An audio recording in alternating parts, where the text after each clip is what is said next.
Selamat pagi semuanya. Perkenalkan, nama saya Herlina Duma Asmi Situmorang, NIM 3203122004. Salam sejahtera buat kita semua. Assalamualaikum warahmatullahi wabarakatuh.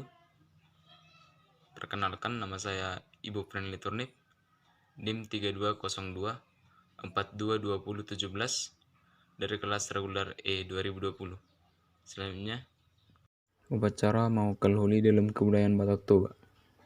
Maukal Holi menurut ahli menurut Warneck, yaitu seorang pendeta Jerman yang pernah melayani di tanah Batak dan menulis kamus bahasa Batak Toba, menjelaskan bahwa istilah Maukal Holi dalam bahasa Indonesia diartikan sebagai kegiatan menggali tulang belulang orang meninggal dengan tujuan untuk dikuburkan kembali ke tempat lain, diikuti dengan upacara pesta.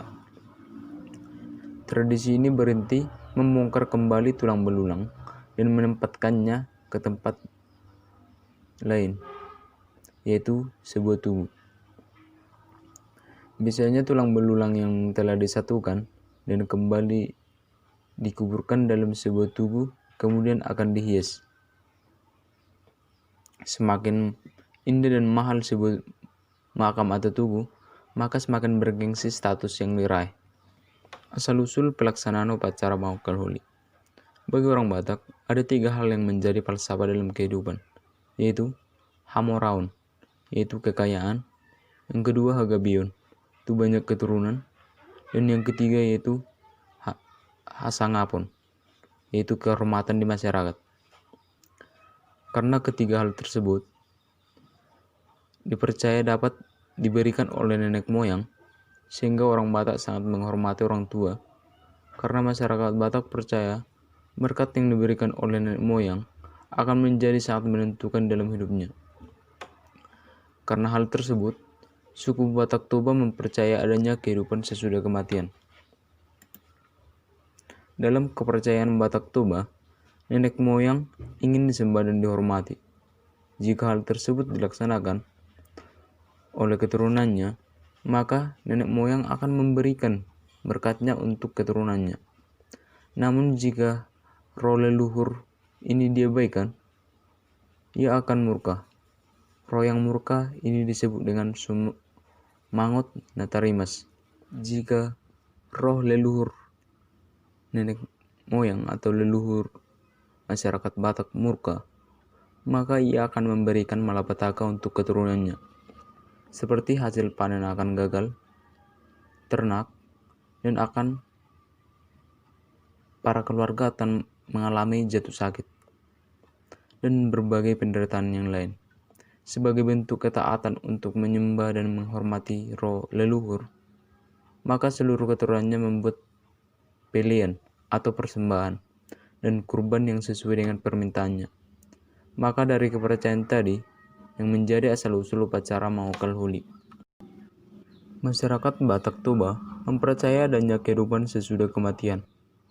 Hal ini dipercaya bahwa tempo dulu dalam kehidupan masyarakat Batak Toba meyakini 3 hal, yaitu 1. Benua Ginjang, yaitu dunia atas atau surga, yang menyatukan bahwa tujuan akhir yang menjadi sangat penting bagi suku Batak Toba adalah bisa berada di dalam surga. Yang kedua, masyarakat Batak Toba percaya roh orang yang sudah meninggal mempunyai kekuatan untuk tetap mempengaruhi kehidupan keturunannya. Yang ketiga, masyarakat Batak Toba merasa berkewajiban menghormati dan menjalankan ritual sesuai dengan perintah leluhur, supaya diberkati hidupnya di dunia. Dalam kepercayaan masyarakat Batak Toba mempercayai bahwa jiwa atau roh, masyarakat Batak juga mengenal 3 konsep, yaitu 1. Tondi, yaitu jiwa atau roh seseorang yang sekaligus menjadi kekuatan. Yang kedua, Sahala, yaitu jiwa atau roh kekuatan yang dimiliki seseorang. Yang ketiga, Begu, yaitu Tondi, orang yang sudah meninggal atau roh orang meninggal. Ada berbagai alasan lain menjadi terjadinya Mangokal Holi, yaitu 1. Letak geografis yang kurang memadai. Yang kedua, peperangan yang mengakibatkan terpecahnya makam leluhur sehingga perlu disatukan kembali. Yang ketiga, kerusakan kuburan karena pengaruh usia atau faktor alam. Yang keempat, penggusuran kuburan karena pembebasan lahan untuk pembangunan jalan, waduk, dan pembangunan lainnya. Rangkaian upacara Mangokal Holi dalam kebudayaan Batak Toba sebelum pengaruh agama kekristenan. 1. Yang pertama yaitu Manobot Aka Hula-Hula Nisiokalan atau orang yang sudah meninggal. Memanggil raja keluarga dari kelompok marga pihak istri, baik kandung atau hanya hubungan marga yang terdiri dari 4, yaitu 1. Bonaniare, yaitu tulang dari kakek, saudara laki-laki yang melahirkan kakek, yang akan melaksanakan upacara adat Mangokal Holi. Yang kedua, Bona tulang, yaitu tulang dari ayah atau saudara laki-laki dari nenek yang melahirkan ayah. Yang ketiga, tulang, yaitu saudara laki-laki dari ibu. Yang keempat, hula-hula, yaitu keluarga kandung dari pihak istri yang akan digali. Tujuan memanggil keempat pihak ini yaitu untuk memberitahukan, meminta izin, dan mengundang untuk turut hadir dalam pelaksanaan upacara adat Mangokal Holi. Selanjutnya yaitu Martonggoraja. Martonggoraja adalah bermusyawarah yang melibatkan Rajani Hula-Hula, Dongan Tubuh, Ianakon, dan Dongan Sahuta atau tetangga. Dalam Martonggoraja, semua yang telah berkumpul akan bermusyawarah untuk mempersiapkan pemakaman adat, membahas cara kerja atau apa yang harus dilakukan pada hari pemakaman dan siapa yang akan berperan dalam adat itu. Secara rinci, tahapan yang terdapat dalam Martonggoraja adalah mempersiapkan untuk kepentingan acara yang bersifat teknis dan non-teknis. Martonggoraja yaitu musyawarah semua raja-raja adat dan tuan huta atau orang yang berpengaruh dalam kampung menurut susunan Dalian Natolu.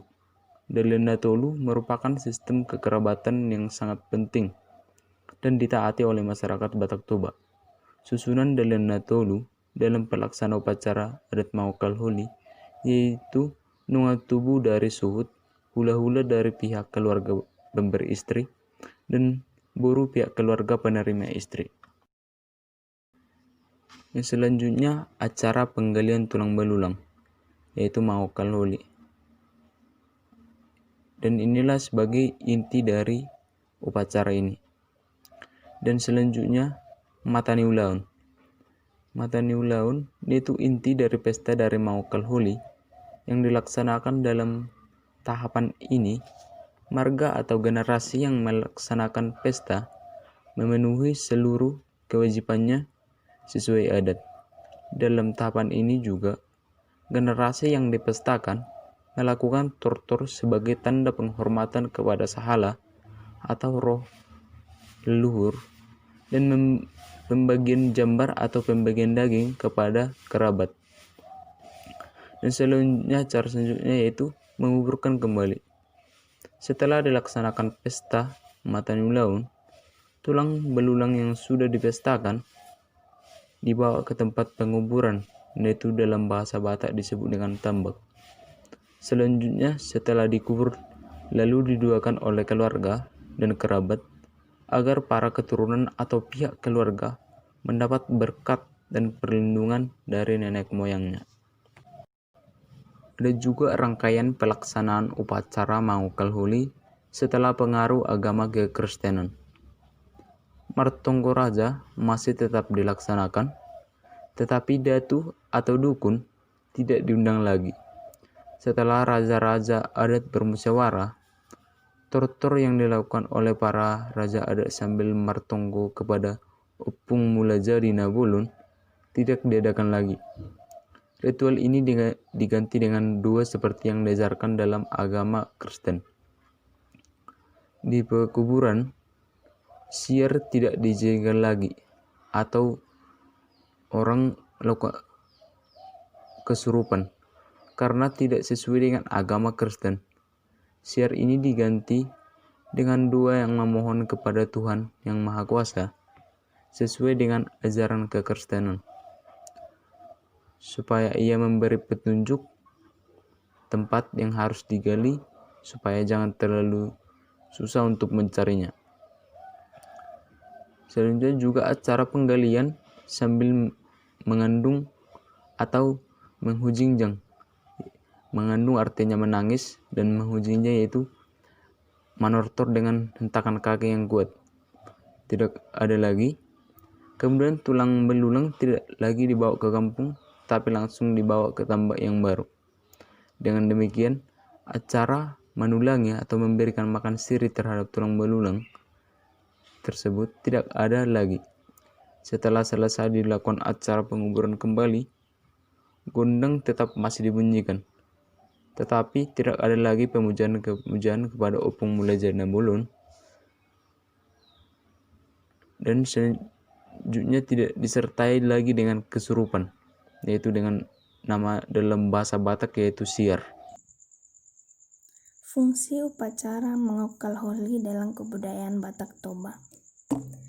Yang pertama, melalui upacara adat mengokal holi, para kerabat mengetahui dan menyadari jasa para leluhur sehingga harus tetap diingat dan dikenang. Yang kedua, untuk menyatukan tali persaudaraan antara generasi atau pemparan. Yang ketiga, sebagai media untuk mendidik generasi muda agar lebih menghormati orang tuanya. Yang keempat, mengangkat martabat sebagai marga. Adanya rasa bangga bagi anggota keluarga karena telah menghormati leluhurnya. Yang keempat, untuk mencerminkan nilai-nilai peradaban suku Batak Toba yang tinggi karena masih meyakini hal-hal yang berbau mitos dan menghubungkannya dengan keadaan yang sebenarnya, yaitu sampai kapanpun harus menghormati orang tua. Sekian video presentasi yang bisa kami tampilkan. Jika ada kekurangan kami mohon maaf, tetapi jika ada kritik, saran, kami terimanya. Silakan teman-teman sampaikan kepada kami melalui chat WA. Terima kasih kepada teman-teman dan ibu dosen yang sudah melihat video kami ini. Selamat pagi.